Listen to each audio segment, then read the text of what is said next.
নমস্কার বন্ধুরা, আমরা দুজনে কুকিং চ্যানেলে আপনাদের স্বাগত জানাই। বন্ধুরা, প্রচণ্ড গরম, তাই আজকে আমি ঠান্ডা ঠান্ডা কুলকুল একটা শরবত বানিয়ে দেখাবো।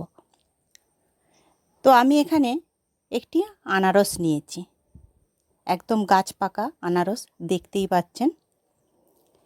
তো আনারসটি আমি কেটে নিচ্ছি। এই দেখুন, খুব সুন্দর একদম সেন উঠেছে পাকা। তো আমি এখানে আনারসটি কেটে ছোট ছোট করে টুকরো করে নিচ্ছি। তো আনারসের আমি শরবত বানাবো। তো আনারস তো জানেন খুবই উপকারী জিনিস, আর খেতেও খুব সুন্দর লাগে। শরবত তো সে বলে কথা নয়, এত সুন্দর স্বাদ হয় শরবতে। তো খোসাটা ছাড়িয়ে আমি ছোট ছোট করে টুকরো করে নিচ্ছি।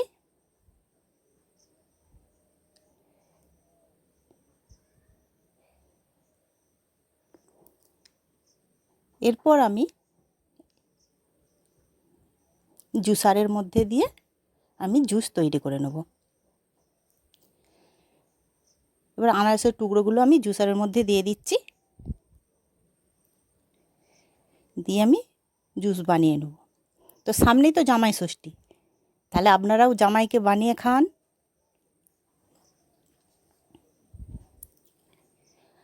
তো এখানে আমার রেডি হয়ে গেছে জুসটা। এরপর আমি লেবুটা কেটে নিচ্ছি আর গ্লাসের মধ্যে দিয়ে দিয়েছি বরফের টুকরো। এরপর আমি জুসটা ঢেলে দিচ্ছি।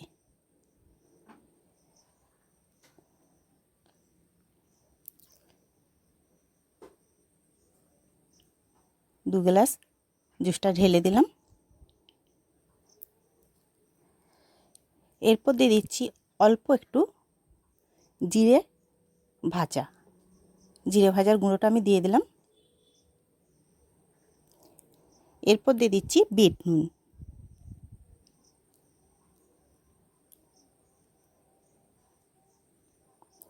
এরপর দেবো আমি পরিমাণ মতো চিনি। যেমন আপনারা মিষ্টি খাবেন সেই অনুযায়ী মিষ্টিটা দেবেন। দিয়ে এবার আমি শরবতটা বানিয়ে নিচ্ছি। তাহলে চলুন ঝটপট বাড়িতে বানিয়ে ফেলুন আনারসের শরবত। এরপর লেবুটা দিয়ে দিচ্ছি, লেবুর রসটা দিয়ে দিলাম। তো আপনারা বাড়িতে বানিয়ে খেয়ে কমেন্টে জানান কেমন হয়েছে। ভালো লাগলে সাবস্ক্রাইব করবেন, আমার পাশে থাকবেন। আরও বিভিন্ন ধরনের শরবত নিয়ে আপনাদের কাছে আমি হাজির হয়ে যাব। এরপর আমি আপনাদেরকে খেয়ে দেখাচ্ছি কেমন হয়েছে। ও, দারুণ, অসাধারণ।